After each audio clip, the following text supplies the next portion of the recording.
Good evening. Welcome to Marian University and to our next installment of the Richard G. Lugar Franciscan Center for Global Studies Speaker Series for 2019-2020. This is actually, my name is Pierre Atlas. I serve as Director of the Global Studies Program, and this is our last event of the semester, and we will have 3 more Global Studies events next semester. And if you, on your way out, pick up our brochure, you can see our remaining events in February, March, and April. All of our events are free and open to the public. We film them, post them on YouTube, so you can, if there's anything that you miss, you can certainly watch them later on. I would like to, before I begin, I'd like to again thank you all for coming, and I'd like to also welcome President Elsner and the Provost of Marian University, Dr. Alan Silva, and to everybody else who's here from off campus, as well as our Marian University community. So tonight we're going to be talking about Germany 30 years after the fall of the Berlin Wall. For those of you who were born after the end of the Cold War, tonight you will learn of the tremendous historical significance of this event and the difficulties and the successes of the reunification of Germany that took place afterwards. I was discharged from active duty in the United States Army in October 1989, exactly 1 month before the fall of the Berlin Wall. When I was in the Army, we received regular Soviet threat briefings. No one envisioned the fall of the wall, which led to the collapse of communism in Eastern Europe and the end of the Soviet Union 2 years later. These were truly world-shaking events, which began with what we're going to discuss tonight. Tonight's Global Studies event is sponsored by the American Council on Germany under the auspices of Deutschlanderjahr 2018-2019, the Year of German-American Friendship. This is an initiative by the German government. The American Council on Germany is doing some events as part of it, including this one tonight. I'd like to thank the American Council on Germany and also Sven Schumacher, who is the chair of the American Council on Germany's affiliate in Indiana, for helping us put this together. We worked on this over the summer with Wendy Westphal, and we put the whole thing together, and we're very excited about the program. After the panel conversation and questions and answers with you, we will have a reception outside where you can meet the panelists and enjoy some real genuine German desserts, including strudel. So we're going to have a panel, and actually my colleague from Marian University, Wendy Westphal, will be moderating the panel. So what I'm going to do is introduce her, and then she will get the ball rolling for tonight's program. So it is my pleasure to introduce Dr. Westphal. She is an associate professor of German and the director of study abroad here at Marian University. She received her master's degree in English and German from Universität Konstanz in Germany and her PhD in Germanic Studies from Indiana University in 2010. She was a Fulbright English teaching assistant in Erfurt, I do not speak German, a city in eastern Germany from 2002 to 2003, and she lived there until 2005. Dr. Westphal's research focuses on collective memory and the portrayal of the German Democratic Republic, or East Germany, in contemporary literature, film, and museums. She was the 2010 winner of the German Studies Association Graduate Student Paper Prize and also has published articles on German films. She was selected as Indiana's Foreign Language Teacher of the Year and represented Indiana in the 2018 Central States Conference on the Teaching of Foreign Languages. Ladies and gentlemen, Dr. Westphal.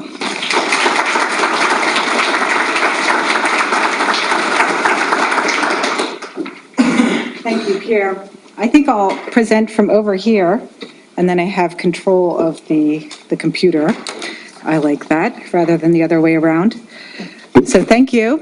I'll add one more thank you to Pierre's introduction. That would be to Netzwerk Deutsch. Our lovely refreshments from the Heidelberg House on Pendleton Pike have been sponsored through the Netzwerk Deutsch grant as well. So double German sponsorship tonight. I brought with me a piece of the Berlin Wall tonight, and it comes with a certificate of authenticity. So much for my show and tell. So I'll provide, as Pierre said, a brief and very superficial historical background and then formally introduce our 3 guests, Tobias David, Dr. Maren Pink, and Noel Jesta. They represent the perspectives of 3 different generations of Germans from the East, and I'm particularly delighted to have 2 representatives from Leipzig. the capital of the state of Saxony. Many understandably associate the fall of the wall with Berlin, but it was the protesters in the city of Leipzig who led the call for reforms in the GDR, the German Democratic Republic. My personal connection to the topic of the fall of the Berlin Wall and German unification, which followed just 11 months later, began in the fall of 1989, when my high school science class feverishly followed the news reports of events unfolding on the other side of the world. Our science teacher was a native German, Wolfgang Schneider, who had emigrated with his parents after World War II, but regularly visited Germany with students. Growing up in America in the 1970s and 1980s, I, like my classmates, firmly believed in the naive notion of good versus bad countries established by the Cold War political divide. The nuclear arms race was a daily topic in the news, and Ronald Reagan's Star Wars Strategic Defense Initiative made it clear to all that America's leadership considered a nuclear attack a real threat. The Soviet Union and the communist countries were to be mistrusted and feared. To get a visual image of America's one-sided negative perception of the Soviet Union during the Cold War, you need look no further than the 1985 blockbuster film, Rocky IV. The patriotic divisions are clear, with Dolph Lundgren, ironically Norwegian, not Soviet, cast as the cold, impossibly powerful, and machine-like Soviet boxer Ivan Drago, and actors Sylvester Stallone and Carl Weathers representing likable American boxers fighting for justice and the American principles. Though it seemed sudden, there were a number of steps leading up to the fall of the wall. In August and September, the West German embassies in Prague and Budapest were full of East Germans trying to leave the GDR. In September, Hungary briefly opened its border to Austria. In America, we watched news reports of the Monday demonstrations in East Germany, which began in Leipzig on September 4th. After gathering for prayers for peace, in the protected space of the churches, notably the St. Nicholas Church in Leipzig, the Nikolaikirche, the participants marched around Leipzig's Ring Street with calls for reform. These protests and calls for reform spread to other East German cities. Will there be bloodshed? Our class wondered, knowing well that the student protests in communist China just a few months earlier had ended with the bloody Tiananmen Square massacre. Shortly after celebrating the 40th anniversary of the GDR, the General Secretary of the SED, Erich Honecker, resigned on October 18th and was replaced by Egon Krenz, on the bottom left there, who promised to reform the travel visas. And I included also the number of protesters. So you can see in a very short time, at the top, these are the numbers in Leipzig. October 2nd, 20,000, October 23rd, around 300,000, and November 2nd, around 500,000. And Leipzig itself is a city of around 500,000, to give you a comparison. And then the chant was, "Wir sind das Volk," we are the people, and calls for travel reforms. Freedom of travel and reforms. Protests continued in major cities in the East. And on November 9th, the SED press speaker, Günter Schabowski, announced the new travel rules which would allow East Germans to go to the West without a visa. This was reported in the evening news, and the German-German border became the site of world history. Here's a glimpse back in time with Peter Jennings in the World News Tonight, when news came just once a day. Okay, I'll try. Tonight from Berlin. from the Berlin Wall specifically. Take a look at them. They've been there since last night. They are here in the thousands. They are here in the tens of thousands. Occasionally they shout, Die Mauer muss weg, the wall must go. Thousands and thousands of West Germans come to make the point that the wall has suddenly become irrelevant. Something, as you can see, almost to party on. How do you measure such an astonishing moment in history? The East German government said tonight they were going to make more openings in the wall, at least a dozen more. Put bulldozers right through the wall so that more people could cross to the west. The East German communist leadership tonight said there'd be a new election law guaranteeing secret elections which the rest of the world could monitor. And only 24 hours after East Germans were told they could go anywhere, anytime, the Soviet Union said that was a sensible move. Thousands of East Germans came across the border today, perhaps more than 100,000, so many that border police lost count. And at every border crossing, thousands of West Germans there to say welcome. Some of the really good news today was for the East German government. While thousands and thousands came to look, even gape at this showcase of capitalism, the vast majority said they would be going back. The simple act of giving people the freedom to travel may have convinced East Germans they need not take flight whenever the door opens just a fraction. It has been an astonishing day. Hour after hour, all through today, thousands and thousands of West Germans have come to the wall to see for themselves, to climb up on this hideous structure, to finally look down at what has been no man's land for so long. Finally, after all these years, to say in person what they think of the East German border guards, or try to make friends. Suddenly a flashback to what it was like for so long. A young man in the East makes a dash for the wall. They catch him and take him away. Presumably he should have used a legal border crossing. Only a couple of years ago he might have been shot. Not today. Today it was possible to have a dialogue. Your government seems to be changing every day. Where do you think it's going? That's the government's problem, he says, not mine. Such an astonishing moment in history. Now, what's it feel like to be standing on top of the wall? It's incredible for me. It's I can't describe really my feelings. It's something unreal for me. If there is someone who sleeps for 8 weeks and you told him what happened here, he thinks you're crazy. It's unthinkable. Unthinkable. Tonight at the border crossings, including Checkpoint Charlie, which is normally a crossing for non-Germans only, there was still a block-long gauntlet of goodwill. Here, as everywhere else, it is one breathtaking moment after another. The new arrivals in their tiny, smoke-belching cars were greeted like athletes, patted on the back and cheered forward, sometimes pushed forward. Many of the East Germans were stunned by it all. I've been waiting 28 years for this, he told us. Will you come permanently, we asked. How long will you stay? I haven't much money, he said, but I'll stay till I run out of gas. As we discussed these historical events with our science teacher, Mr. Schneider, he asserted Germany will not unite, maybe in 10 years, but not now. They're two different countries. It will take a long time. Like so many others, history proved him wrong.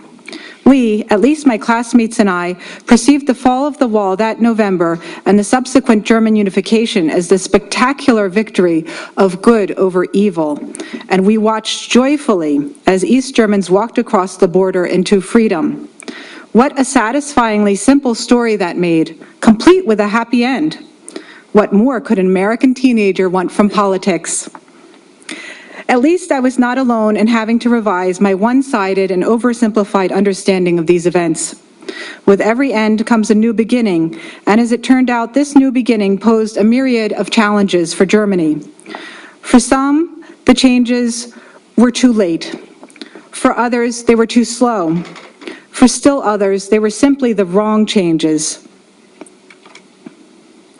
The GDR was not reformed, but essentially annexed by West Germany under the leadership of West German Chancellor Helmut Kohl, who promised that the East would soon be transformed into blühende Landschaften, blossoming landscapes. Former Chancellor and Mayor of Berlin, Willy Brandt, announced that now that which belongs together will grow together. The path of growing together, however, has been a rocky one. Following unification, East German manufacturing plants were privatized and closed. Professional qualifications of many workers were no longer valid in United Germany, and unemployment in the East skyrocketed to an average of 20%, in smaller towns up to 35%.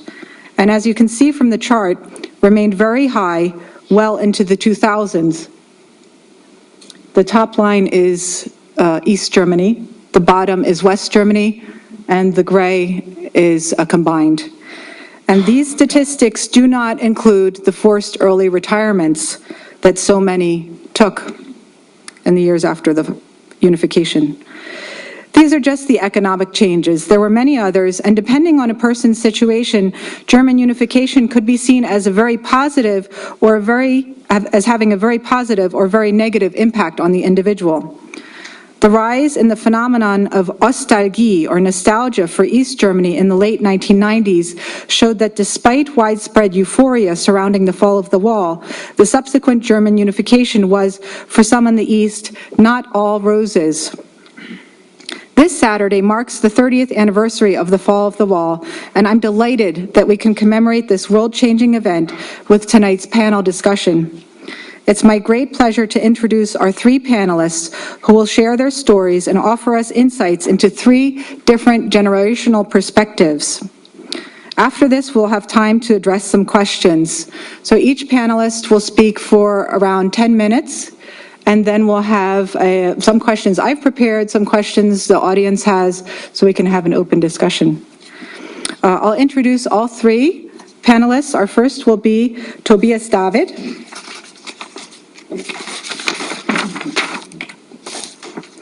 Tobias David is the Chief of Staff to the Mayor of Leipzig. He was born in 1973, grew up in Leipzig, the former GDR, and spent most of his high school years under the conditions of the GDR dictatorship. Even as a teenager, he was involved in opposition groups under the protection of the Catholic Church and became politically active early on. The peaceful revolution of 1989, driven by the peace and civil rights movement, had a lasting impact on his life. After studying political and communication sciences, he worked for many years as managing director of a communications agency. In 2004, he moved to the Saxon State Parliament as an advisor to the vice president. Since 2008, he has been the closest strategic advisor to the mayor of the city of Leipzig. Please join me in greeting Tobias David heute. You want to stand here or there? Hello, everyone. As said, my name is Tobias David in German.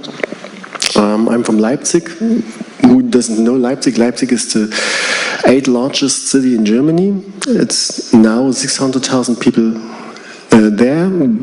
For comparison, in 1990 we had 490,000 people. So it's the fastest growing city in Germany right now. Thank you for the invitation. And excuse me for my English, but I learned all my school time Russian. But it won't help me today. Or I change it right now, maybe. But you wouldn't understand anything. I think my story is nothing special. I'm one of many. I was lucky in life and had to endure the communist dictatorship only a few years of my life. And now I enjoy the freedom. I give you a short insight to the life in the dictatorship, the small and the large resistance to the repression, the peaceful revolution, the reunification, and the then following transformation process after this. Towards to the end of the 80s, the GDR system was political, economically, ecologically, and morally at the end. I still remember myself very well. The ruined streets, the grey streets, the smell of coast heaters, and the bad air, and the empty shops. I'll give you a short impact of the streets in the early Yeah, no. Oops, sorry. How does it look like? This is Leipzig Ein Wohnviertel für 100.000 in Menschen. Seit 1989. Jahren verfallen die Häuser. Für die Menschen, die hier leben müssen, wird es immer schlimmer.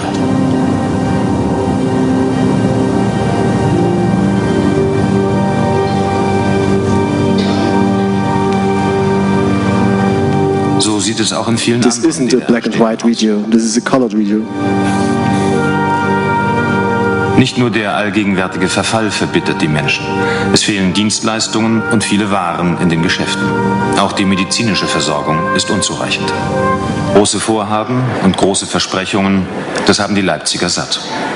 Sie leben hier und jetzt und wollen nicht ewig auf die Zukunft vertröstet werden. Sie erleben, dass der Widerspruch zwischen ihrem Alltag und dem, was die Partei sagt, immer krasser wird. Kannst du mal sagen, fotografieren, setzt in der Zeitung. Wir leben hier, kannst du in der Zeitung setzen. She said, make a picture, put it to the newspaper, we have to live here in this house.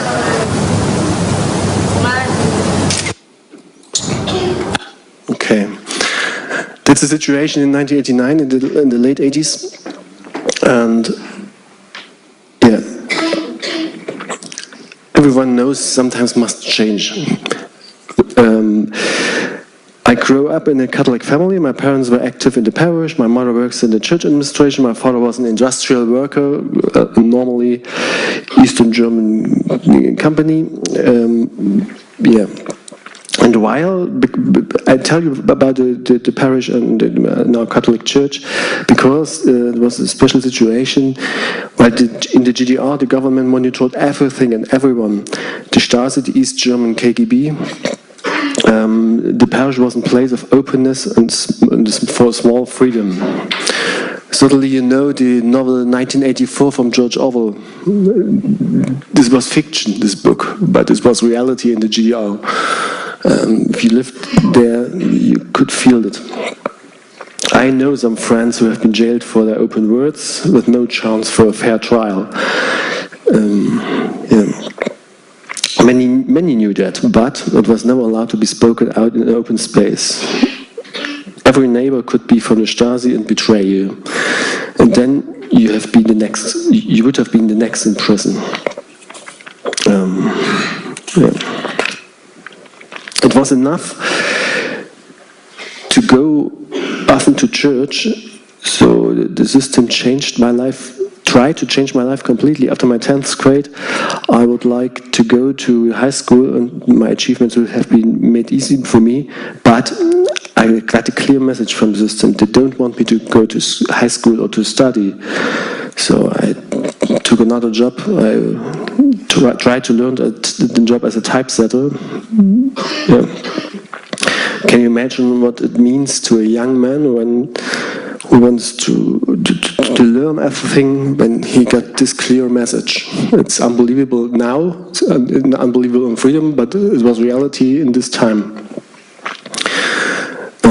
This situation was my personal one, but however, almost every East German citizen was constantly in danger and being led by stray. No one was free to talk, nobody was able to travel. 16 million people were detained behind the wall by their own government. Yeah, and then I could tell you some inside view to the situation in the early in May 1989. In May 1989, local elections were planned in Germany. Yes, that may confuse you, but there were elections, but no one had a choice. All parties were controlled by the state party SED.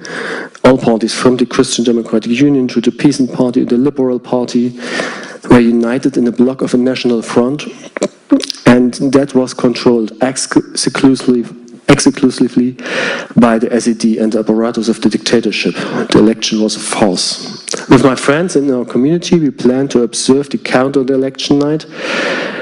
We systematically distributed the polling stations in the city, observed the counts, and collected the results. And it was unbelievable. Well, next morning in the newspaper, almost 100% were announced for the candidates of the National Front. We had other results. that deviated dramatically from it. A vicious electoral fraud was proved. This news spread like wildfire. Thousands tried to leave the country and no longer hoped for an improvement, as in the Soviet Union with Gorbachev. My wife's family decided to move over Prague, Czech Republic. They went with their two daughters to the embassy of the Federal Republic of Germany, lived there for nearly a month, and applied for asylum there. For a lot of weeks they had to wait, and finally they were allowed to leave. Likewise, there were thousands. It was double frustrating. Everyone knows one who left or who moved away,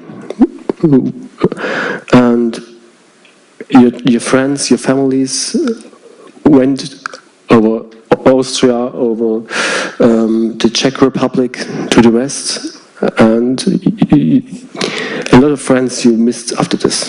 Yeah, and from the late summer of 1989, then comes the story you told us. The Christians gathered each Monday in St. Nicholas Church in Leipzig for a peace prayer. And this was designed by oppositional groups also from our community. In the beginning of September, after the prayers, first people walked out to the streets in front of the church, and yeah, this was the beginning of the Monday demonstrations. I think I have a little video from. Can I give you some impressions?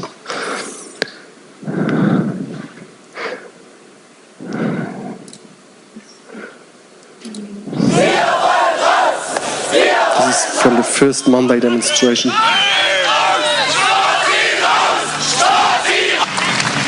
Dann das erste Transparent.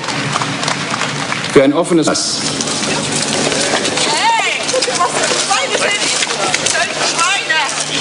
The Stasi was everywhere and controlled everything.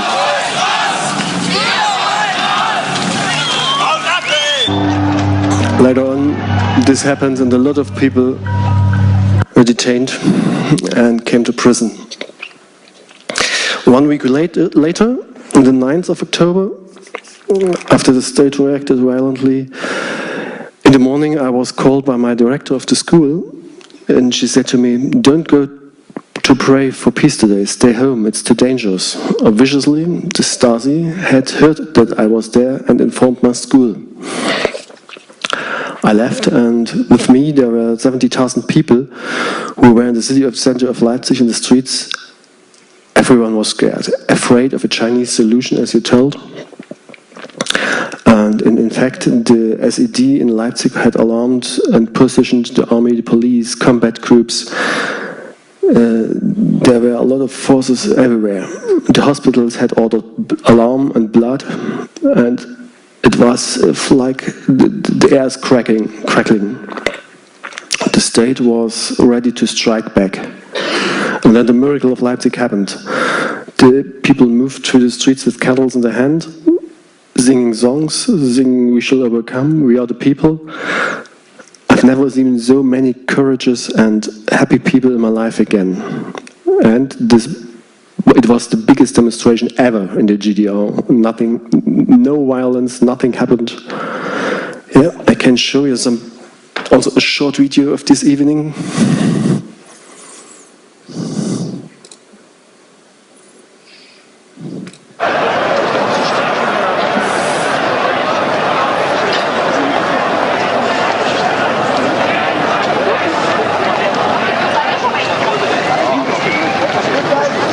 Only 1 week after the police detained all the people, but they don't expected 70,000 people.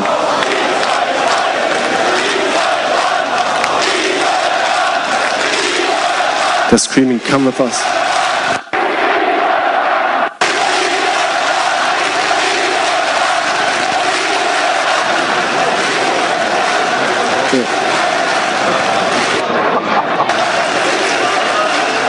And I think we can stop here. This evening was the breakthrough of the peaceful revolution in the GDR, and 1 month later the Berlin Wall falls down. Okay, that's it. Thank you.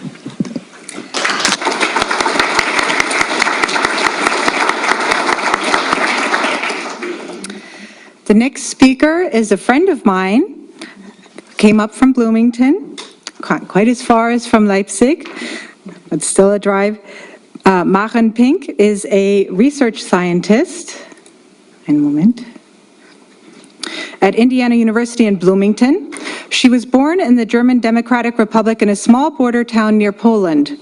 After completing Polytechnic School, which is the equivalent of primary and middle school, and extended secondary school, which is our high school, she went to Leipzig to study chemistry. She received her diploma, which is equivalent to the Master's of Science degree, in 1991, and her PhD in 1997, both from the Karl Marx Universität in Leipzig. She worked as a postdoctoral researcher in the chemistry department of the Università degli Studi di Bologna in Italy and the University of Minnesota in Minneapolis before joining the faculty at IU.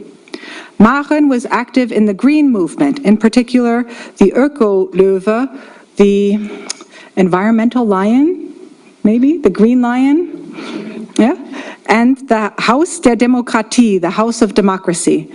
She was part of the early 1989 demonstrations in Leipzig, which were, now we have, as we've heard, were influential for societal changes that ultimately led to the reunification of Germany. Please join me in greeting Marian Pink.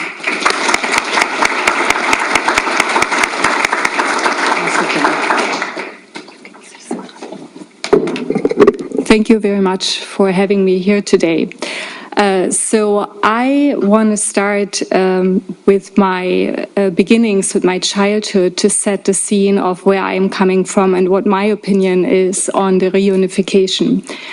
I was born in Schwedt. This is a small border town to Poland, and it was known for its tobacco production and fertile soils.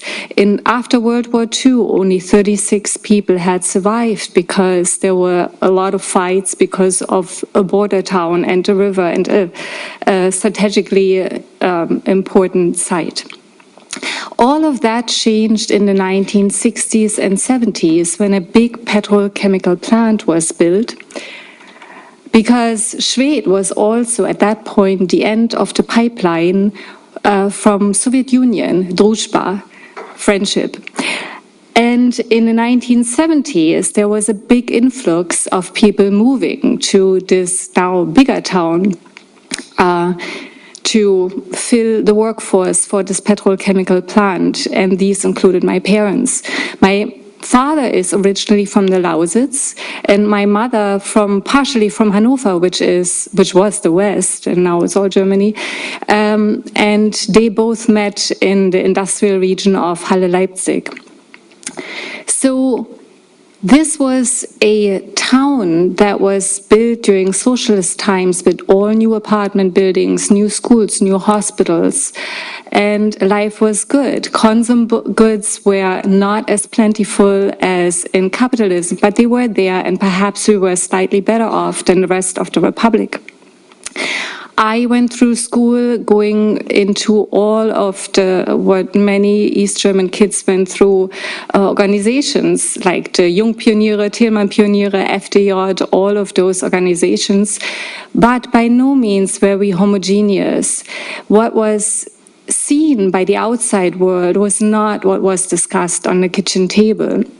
There were little and big misgivings. Big misgivings, you couldn't travel. My mom's relatives all were in Hanover. Little misgivings, well, you had to wait 8 years for buying a Trabant. So when you were a child, you in principle filled out a form trying to buy a Trabant later on. So that's, but you can, I guess, live with it.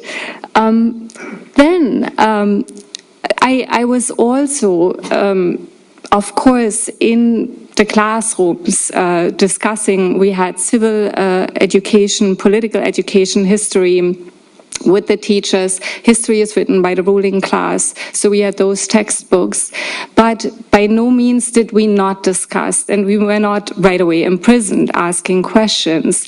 It was all perhaps subdued, but discussions were there. And they began more bubbling up and becoming more intense when Gorbachev came to power in Soviet Union. Because at that point, it was also the end of the Brezhnev doctrine, which meant that the big brother is determining what the little countries, the brother nations, would do and would be there also with military might to protect the current regime, the current order, which was seen in the Prager Frühling, in the Prague demonstrations, or earlier in Berlin in '53. So Gorbachev ended that and said that really the countries are sovereign and can determine their fate. He coined the terms glasnost, perestroika, glasnost meaning being transparent, being open, and perestroika meaning reorganization, changing, So that was the time when I was in high school and about to embark on studies at Leipzig, which is here. And here is the university building, and you see still Karl Marx here. That's not there anymore today. There is the university church. So I went there and I found like-minded people, like I had found also in the Junge Gemeinde, in church organizations in Schwedt. I found the same people in Leipzig. Discussions were there. Part of the East German studies, even if you studied chemistry, were social studies. So I had Marxism, Leninism, philosophy. We challenged our teacher, but we were also aware of the fact that every seminar group had one one Staatssicherheit personality there, and we quickly, every seminar group found out very quickly who that was and was careful. But we had hope during that time that we can follow suit this time with our heart to what Soviet Union was doing. We wanted changes. We didn't necessarily want reunification. We wanted to reform socialism. That was the perspective of me and my friends. This is personal. Other people may have had different opinions. And sure did. So, before I go there, I'm going to go quickly back because the list is just up here. So, what then happened was in 1989, there were elections, as you just earlier heard.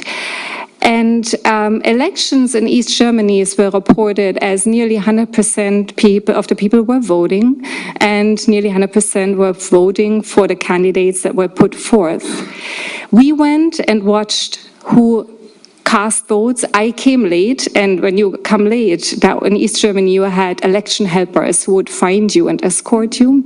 So I came late, and I stayed for the counting, and I recorded the counting, and we, among a group of friends and loose organizations, shared those values, and sure enough, the up-reported values were quite different from what we had encountered, right? So many people just crossed out the entire list. Some people didn't go voting. There would be reprimanding for that. So it was pretty bad, followed then by a summer of an exodus, truly an exodus of East Germans leaving the country in many ways. For example, going to the embassies in Czechoslovakia and Hungary, or going through the open borders from those countries because they were not so frozen in time, not so rigid like our government was. And things came to a head also when even the borders to Czechoslovakia were closed. So we could not leave. We were imprisoned, so to speak. And all of that in the midst of preparation of our 40th anniversary of the founding of GDR, which was to happen on the 7th of October. And preparations were made for big parades, as they usually would happen. Gorbachev was to be a guest of honor. And this time, more than other times, people were cherry-picked who would be in the demonstrating crowd, passing the tribunes. Yet even with all this selection, young people had, and that was courage at the time, to say, Gorbachev, please help. And in another place in Berlin, there was a counter demonstration, which was really brutally subdued, and people were imprisoned. That was just 2 days before then in Leipzig, a peace prayer happened, like had begun in September of the same year. And it was, we all were fearful of the Chinese solution, as was mentioned earlier, also because our government had congratulated the Chinese people for their solution and for defending the socialist nation of China. We were afraid. I remember my revered professor Cornelius Weiss, who later on became the rector of Leipzig University, in his lecture on the same day implored us to stay safe, perhaps to stay home. There was a call of put a candle in your window if you are too afraid or if you cannot come. We did put a candle in our window, but we went, as only young people can do, right? So my friend and I, we went, and it was truly a different aura. The other times there was brutal police, there were always infiltrators trying to be among us and stir up emotions so that people could be collected and imprisoned. This time, there were so many people there, it didn't matter. And then the most important thing perhaps happened in that very precautious situation. It was, I really get chills when I remember that night. It was a foggy night. All the city lights were scattering down. It felt like being inside. Whoops. And we had heard that police and army had been in the city from everywhere else of the Republic. Traffic into the city was slow, perhaps to not have more people join the demonstrations. But as we were all on the street, suddenly over loudspeakers, and I think it had run earlier on radio, I hadn't heard this, there was a familiar voice. And that was Kurt Masur. Kurt Masur, the most important conductor of the Gewandhaus, the highly revered personality of Leipzig, a wonderful person, reading out a statement of 6 people who had come together in fear of that there might be bloodshed. And these 6 people included, besides Kurt Masur, also what you could call a comedian, and a theologian, a theology professor, and 3 members of the district SED Unity Party. And they had called the demonstrators and the military might to stay calm, to act wisely, to have respect. And they promised, and I'm not sure how seriously everybody took that promise at that time, but they promised that reforms would look to be into, and that a meaningful dialogue can only begin if there is no bloodshed. People heeded that advice, and it was calm but very tense. It was a moment in my life that I will never forget.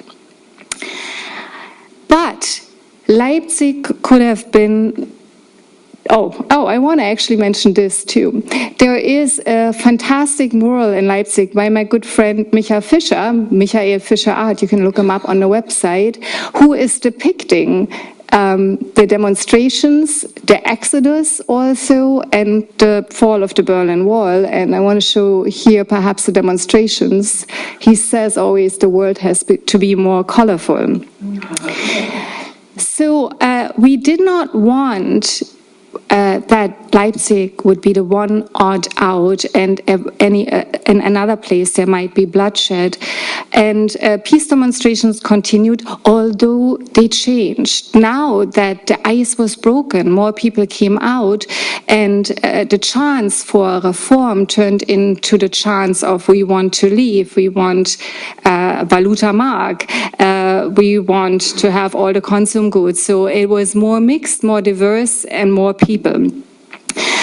But still, this is before the wall came down, right? And it wasn't yet clear whether this promise, this peacefulness would hold.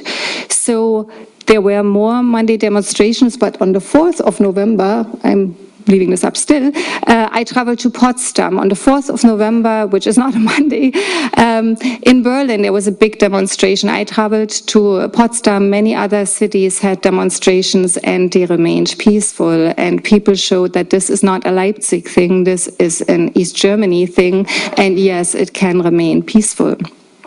Then, on the 9th of November, the wall came down. And what that meant was a power vacuum, a maze of possibilities, but also a maze of things that you might not understand. And perhaps also it meant those things that you wanted, that I wanted, they weren't perhaps possible anymore.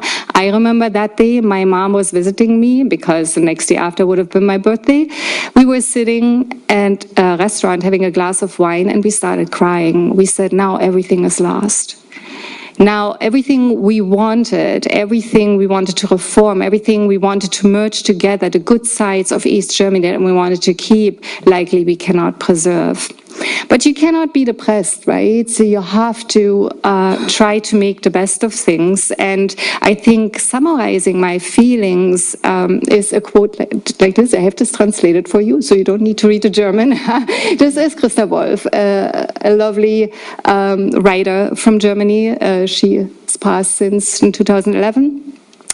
And she called with 31 intellectuals for, let's see if there isn't something that we can maintain. Let's see, can we not at least have a slower process so that we maintain our sovereignty, that we can bring in what we have to offer, because we had to offer things. We were not just a gray old pile of bricks. We had good ideas. We had perhaps better women's rights, definitely better education in our side of Germany.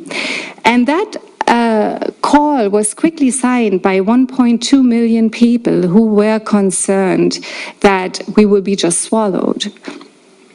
So my take on that then was that while we had discussed writing constitutions like you can only do when you are young, I wanted to do what my heart was probably mostly in and where my education perhaps also helps me, and that is environmental protection.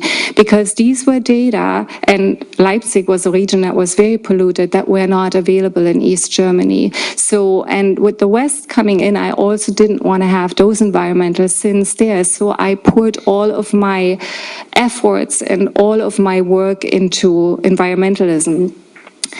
And that was when I was in the 4th year of chemistry studies, and in East Germany, that meant that you were actually put into a plant for a quarter year, and I had to travel to Leuna every day from Leipzig. So I got at 4 into a train, we're going to Leuna. At 5:30, I got there and was working on amine synthesis. It makes you stink like rotten fish. Then I came home in the early afternoon to wash off and to race to the House of Demokratie, the Haus der Demokratie, to work on environmental causes. There was Kosbuden, which was a open pit mining. There was new consumer products that came in. I remember I had meetings with people from milk production. We wanted to keep our deposit glass bottles instead of Tetra Pak or throwaway bottles, and we were arguing waste. I was known as Müllmaren, by the way, from the Ökolöwe. So it fits for the name. We had a can curtain. We didn't like aluminum cans, so we had a can curtain hanging up in the Leipzig downtown area. We organized Ökofest. We tried to educate people to not make the same mistake that a consumer society would make. We were trying to work on Leipzig's waste management paragraphs, in fact. I had meetings at the time on the Runde Tisch, the round tables. These were possibilities that have gone, and this was 1 year of incredible possibilities. The round tables, you could force your way in, you could actually truly participate in governing. So these were the good things that came around. We had impact, we had a way in, anything was possible for the good and for the bad during that time. So, what I want to finish with some cartoons which kind of sum up a little bit what I fear. So I didn't go onto the streets for reunification, even though my mom was from the West, and even though in the long term I think that would have been a good thing because it's one population, right? But not under those conditions. I wasn't caring about consumerism and having the DMARC come in. Travel bothered me, freedoms bothered me, having not the ability to talk your mind in an open discourse, that bothered me. But really, the other values, materialism, eclipsed those lofty ideas, right? And so if you cannot make out who these two people on the left are, this is Chancellor Kohl and this is Egon Krenz, who was stepping in after Erich Honecker resigned. And looking backward without rage is a publication that was put out, and I read through it in preparation. Actually, I only came across it now, and I was like, wow, this is summing pretty much up what I kind of fear. So this is a questionnaire that was given to people in, was it Sachsen-Anhalt, yeah? I can't read this from here. I can read it from here. Oh, in 2009 and in 2007. So what you're seeing is the dark area is the questionnaire answer for 2009, and the light on the side is the difference to 2007. So things get more towards the middle, is what I'm saying. And so people were asked about different aspects of like economy and personal freedom. Sure, is much better now. Standard of living, yes, is higher. Is it necessary? I don't know. Personal advancement, choices, yes. My studies weren't quite chosen for me, but I also didn't have the ultimate freedom of what I was going to study. The political system is better, people say, but still they really complain a lot in Germany. The influence of people on society is what I couldn't put in there. And it's higher, but probably it was highest in the 90s, so right before reunification and right after the wall came down, anything was possible, really. Protection from government repression, for sure, is so much better. But what is worse? Civil discourse, yes, the divides are fierce, and you see the same right now here. There seem to be two populations in this country not talking to another. That is not good. You have to talk, right? And people on either side of the spectrum in East Germany also didn't talk much, I feel. Social justice, with that, has probably meant the wealth gap, and that, of course, has risen. Social security, of course, we had that network. We could go to the doctor, no money's paid. We could go at any time. We had schools, kindergartens, everything was free. Protection from crime, well, that you have if you have a police regime, right? So yes, I'm not sure how to interpret this. Education, yes, I feel it was better. I really feel there was more money and thought put into the education, even though you might say there was also indoctrination, but that will be always for the ruling class, right? The ruling class is writing the history books that you're reading. Childcare, healthcare was sure better. So one of the things that is fiercely debated right now is the rise in East Germany of the AfD. And people put that on the discontent of the East German people. And on the fact that we were an Unrechtsstaat, which I didn't really know how to translate that too well here, lawless, unjust nation. This is our Sandmännchen, a figure in TV for East German kids, which was maintained, which made it. I'm not sure that that is true, but it is sure concerning. And there is a lot more going together to go. We are not done yet. We belong for sure together, but it was very painful and a lot of goodness was lost along the way. And I want to give some sources here. And yeah, that's it from my side.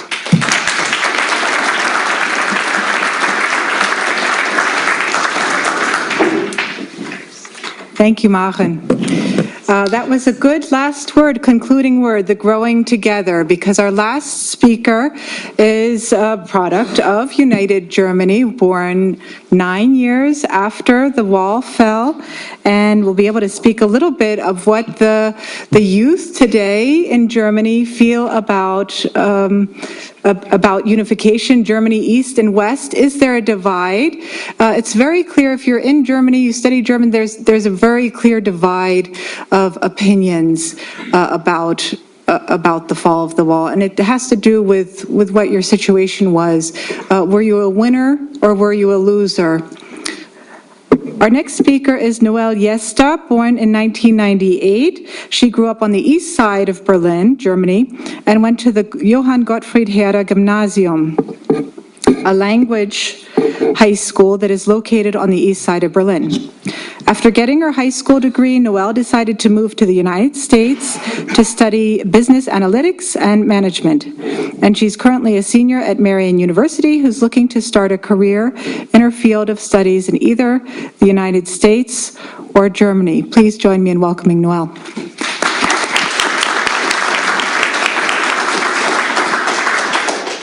Noelle, would you like to stay there? Yeah, okay, it works. I was kind of afraid.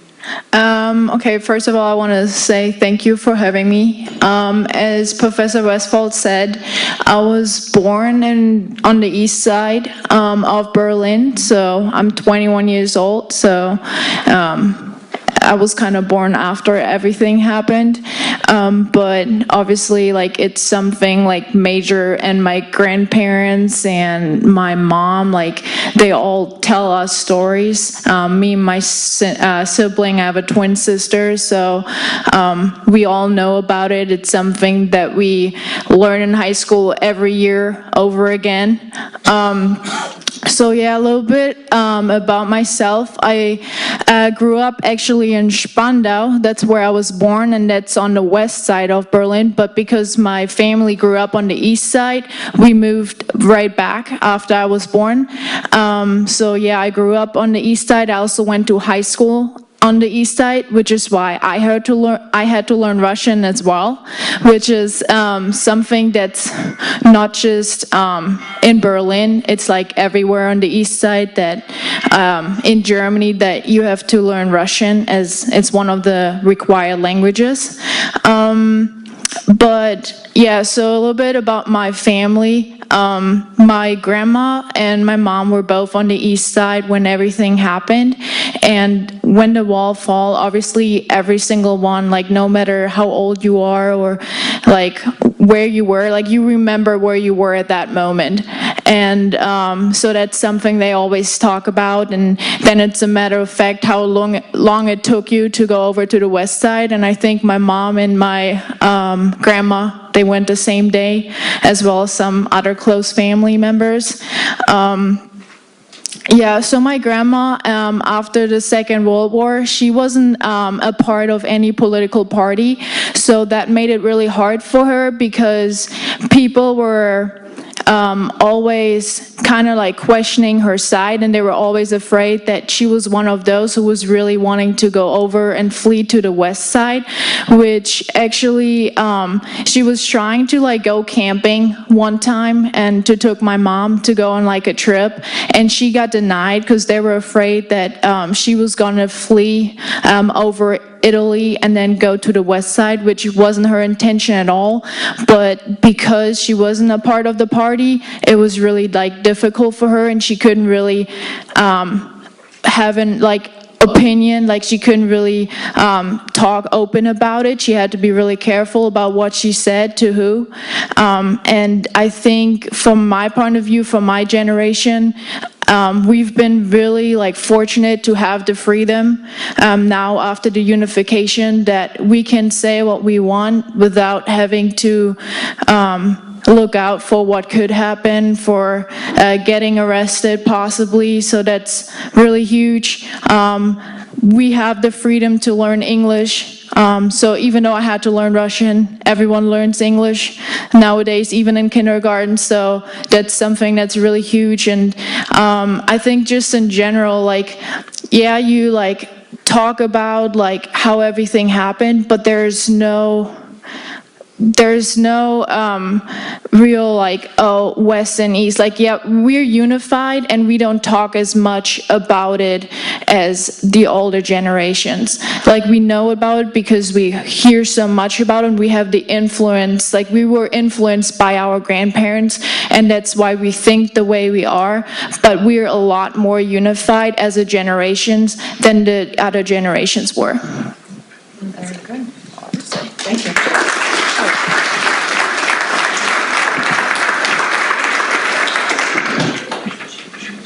Okay, so now we have time for some questions. I have three, but I think, our panelists can jump in and give a response to each other's contributions, if you like. Some of these we might have touched upon.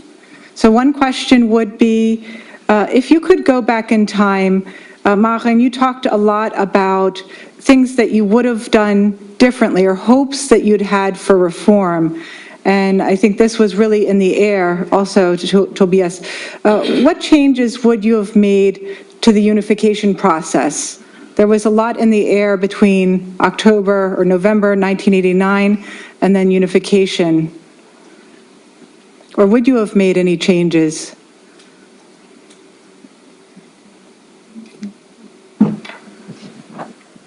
Yeah.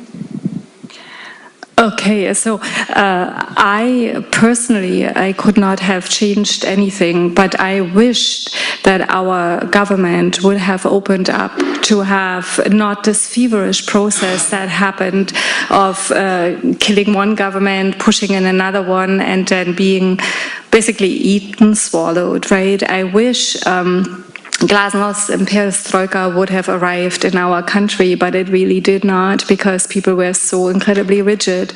But that is nothing that I could have changed. That is something that the leadership should have changed or should have done differently.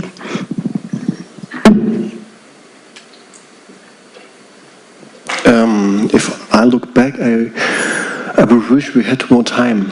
We had more time to think about the situation, to think about the future, to think about what could happen, what will change in the next weeks, the next days. The year of 1989 and 1990 was a brutal, fast year. Every day something very important changes. If you looked at the TV or if you talked to someone, each day was something different than before. And this means, especially for all, let me explain a little bit. In 1990-91, nearly every second lost its job, lost its securities, and the whole life changed. The colleagues changed, the friendships changed, and this has a massive impact to all these people. They are insecure. This was, for a lot of people, it was a time of insecure for their life. So if we had more time, I think we could there was a possibility to manage this better, to give the people more security. But definitely, life is better after this. We live in freedom, in one of the richest countries in the world. I could travel everywhere I want. I can do whatever I want. It's definitely for everyone a better situation. So. Okay. Another question I have would be moving up to the present day in Germany. It's 30 years later. Do you see the impact of German unification? I mean, obviously Germany is unified, but there are some statements about the politics in the East and the West is different. Or do you see this impact of German unification influencing Germany today in a positive way, a negative way, both?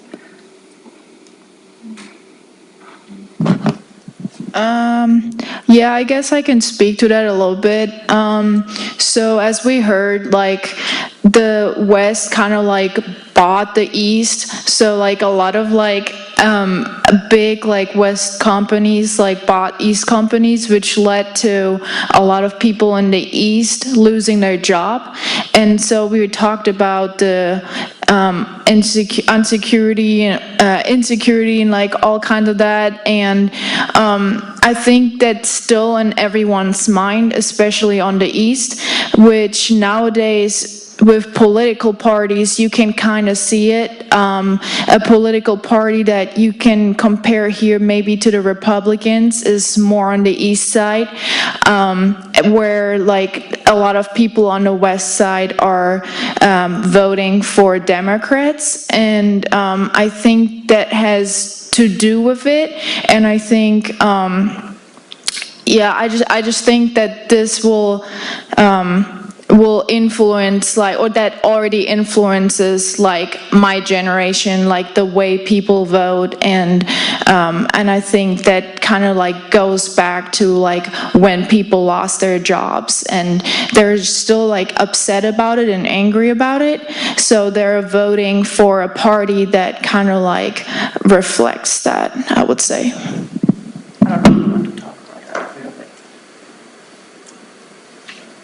I think, yes, in East Germany, nearly 25-30% voted for AfD, a very right-wing, nearly fascist party in the last months, in the last years.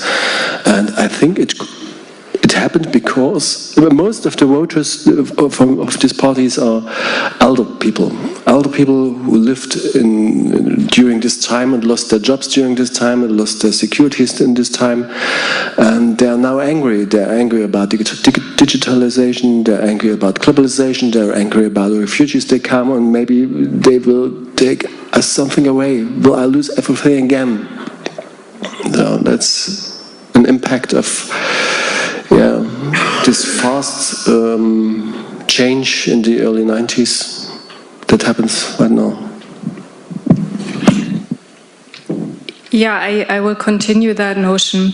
And what was talked about is a word that I cannot really well translate. Treuhand, you may have heard of it. It's like a trust fund. Agency. Trust fund? Trust agency. Trust agency, which privatized or sold off German production plants, really, right? Sometimes just to kill competition, sometimes many people were laid off, sometimes they were not as efficient, and so people lost their work, they are discontent, and if you're discontent, and you see this time and time in history, you're looking for a scapegoat, and the AfD has made a scapegoat immigrants. And so in fact the BBC reported an emergency in Dresden for ADF demonstrations, and it is really scary, especially with our past. Yeah, I think you see those divisions today play out in politics, but perhaps also with another party that wasn't mentioned, kind of the grandchild of the former Unity Party, the PDS, which is on the very left side of things and brings in different policy, perhaps reminiscent from Eastern times. And when you look at election maps or in general at maps, you will see there is no blurry line between what was formerly GDR and FRG. You see very clearly divisions are very much there. We're growing together, but divisions are there, whether it's for economic reasons, unemployment, voting behavior, the differences are there. And that the keywords growing together brings me to my last question, then we can open it up for the audience. Where do you think Germany is in this process of growing together that Willy Brandt predicted? I know, for those who are in German, there are the words Ossi and Wessi, the Easterners and the Westerners, and they're derogatory on both sides. How much growth has there been, or are there still divides? So I have hope when I listen to her because I'm so much older, right? So I really think that we are growing together, and this is not, you cannot turn back time. This is going, and we just have to work on making the best of it and bring our part in. I still feel and see myself as an Aussie. In fact, I tell my little 9-year-old that I am from a country that doesn't exist anymore. But I think you will not. You're not saying this, and this is hope. I think this is good. I'm just a fossil.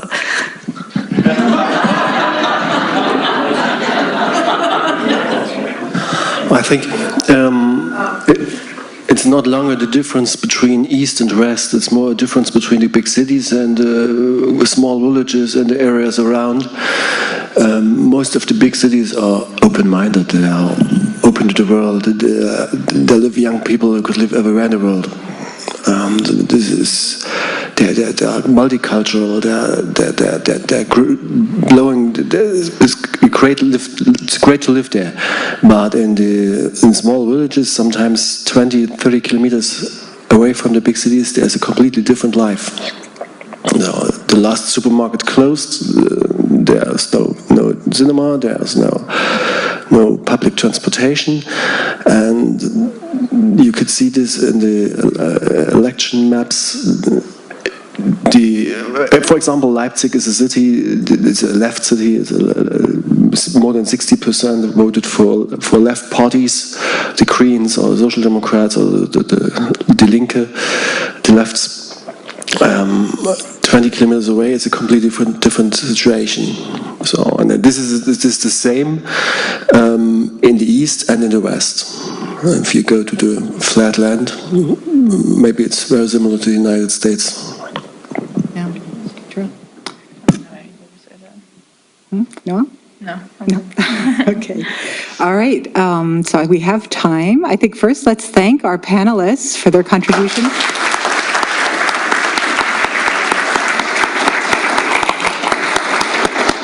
And we have time for some audience questions. Pierre, did you want to call them out, or? I guess you can. Yeah. When you do ask a question, though, when you're called on, please push the button here that says push. Hold it down and speak into the speaker. All right. And that way, we can pick it up on the. Thank you. Just raise your hand if you want to ask a question. Okay, up here in the front.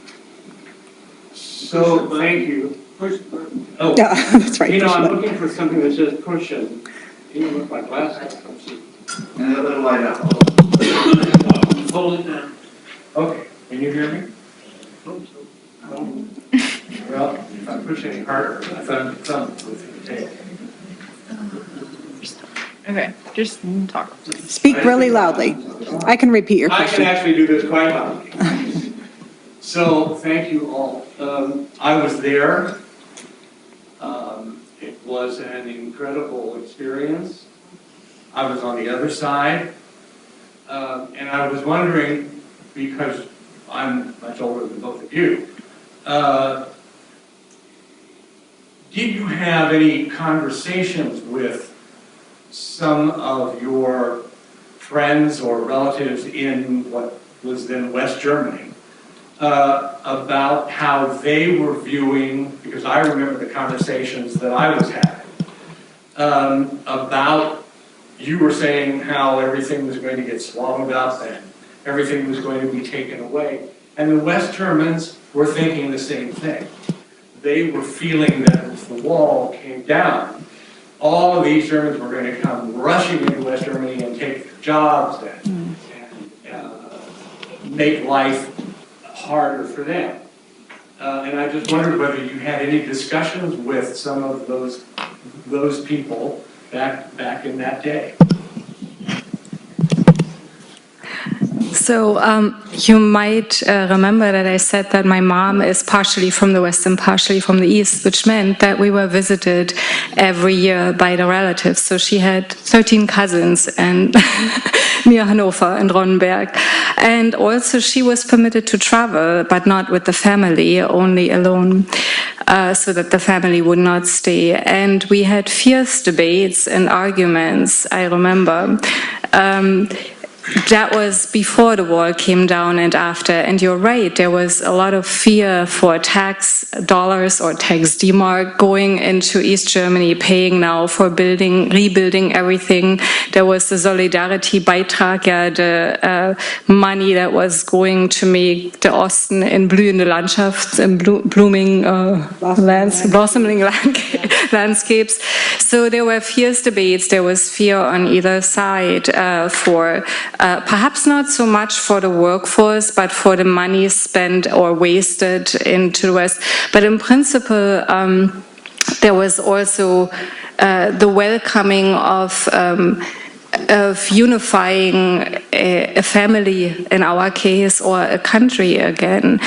Economic fears, but for moral reasons, it was more welcoming than anything else. And as a matter of fact, when the Bundesrepublik, West Germany, had not yet made funds available to rebuild the East, communities, border communities, were spending money on their counterparts in the East to help with repairing roads or bridges. So there was that sense, especially right after the wall came down, of let's do this together, let's now really grow together. But also arguments, especially on a political realm. So another hand in the mid. Yes? Yeah.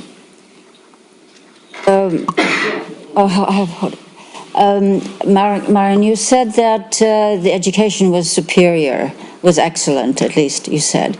And I can certainly see that how a totalitarian government would be very competent in the sciences. But I wonder if your classes in Goethe and Schiller and Rilke were actually to the point or were open to discussion.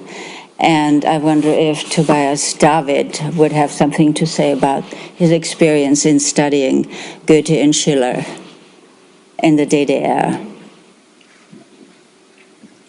So we certainly studied that. So the question is, how did you discuss it? How do you discuss Schiller, if, for example, in a totalitarian government? So I can tell you that even for philosophers, we were allowed to study those that were not online.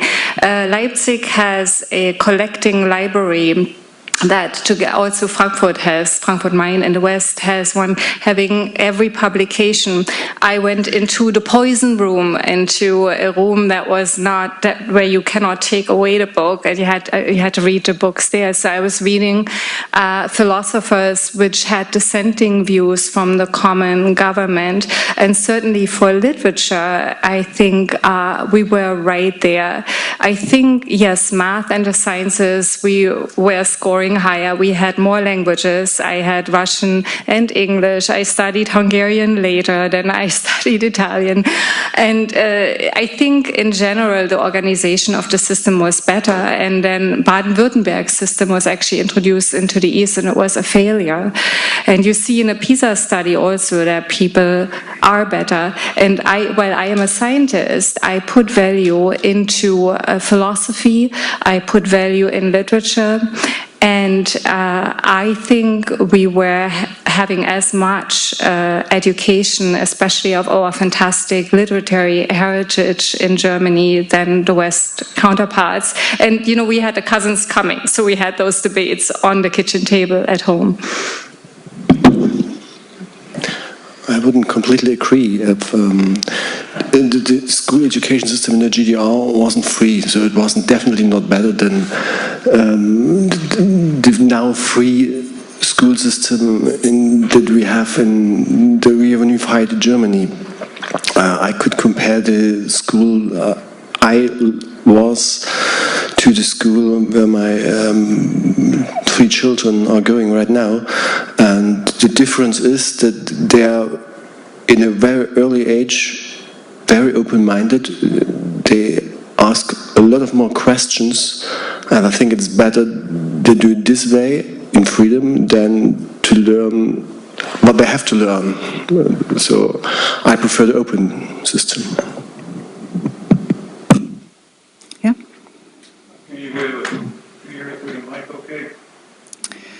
project. All right, let me get closer.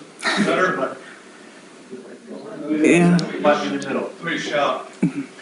Hungary, 1992-93. We're on a tour. Our tour guide is 55 years old. Her son is about 22. He's happy as a lark since the wall has come down. She is not. She prefers communism. She said life was simple. I had a job. Maybe I didn't make too much, but I knew what the job was and how I kept it. There was one kind of car being sold in Budapest. We knew how much it cost. It wasn't going to go up next year. It wasn't going to go up probably for 4 or 5 years. We knew what kind of a job our son was probably going to have. And we was going to have that job for a lifetime, unless he did something really outstanding. She said unemployment is now 18%. He doesn't know if he's going to have a job, but he knows his next job will be better than his last one. She said he likes that. He's unintimidated by the chance to succeed or fail. She said, for those of us in my generation, I'm real unhappy. She says, if I get a chance to vote for communism, I'd vote for it tomorrow. And that's his early 90s. Her opinion was that only time was going to reduce that gap. Mm-hmm. And that what they had to do in Hungary was to learn to live with the gap. It wasn't necessarily going to go away. I assume that may be true between East and West. If it isn't, do you have any comments? What you describe is the situation in maybe the complete East. When I remember the years of 1990, we would say the same. In 1990, 100,000 people in Leipzig lost their jobs. 100,000 people overnight. But this, I think you could think what this means for these people. They lost everything, and this is the same situation. Was the same situation in Hungary, and this leads to such opinions. It took until 2004 in Leipzig, where it was a breakthrough, and unemployment rate began to shrink. Now we are near be full employed. It's a long time and a long way. But this is a reason why a lot of people are insecure and now vote for AfD and such parties, because they're angry it could happen again. Okay, I think we just have time for one more question, and then we'll continue the discussion outside with some German cookies. Okay, in front. Am I audible? Yeah. In the period before 1989, would you say that mainstream attitudes toward the Soviet Union were that it was a benevolent uncle in the East, or a ruthless oppressor waiting for any departure from its philosophy? And this is mainstream thought, not necessarily yours, because we understand where you come from. Mm-hmm.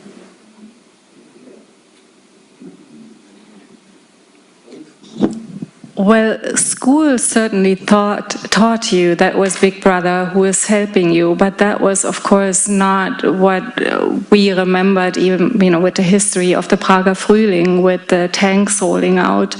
And actually, nearby in Schwedt was a military station, and Schwedt also had a military prison. I think on the kitchen table they weren't really seen as your benevolent uncle. Of course, there was exchange of goods in the RGW, but there was always this oversight economically and also definitely militarily by the Soviet Union. And the Brezhnev doctrine, Khrushchev was more open, but Brezhnev really clamped down on it. So I think most Germans would consider this as bleeding out to the Russians and having military oversight by the Russians, which was not necessarily welcomed.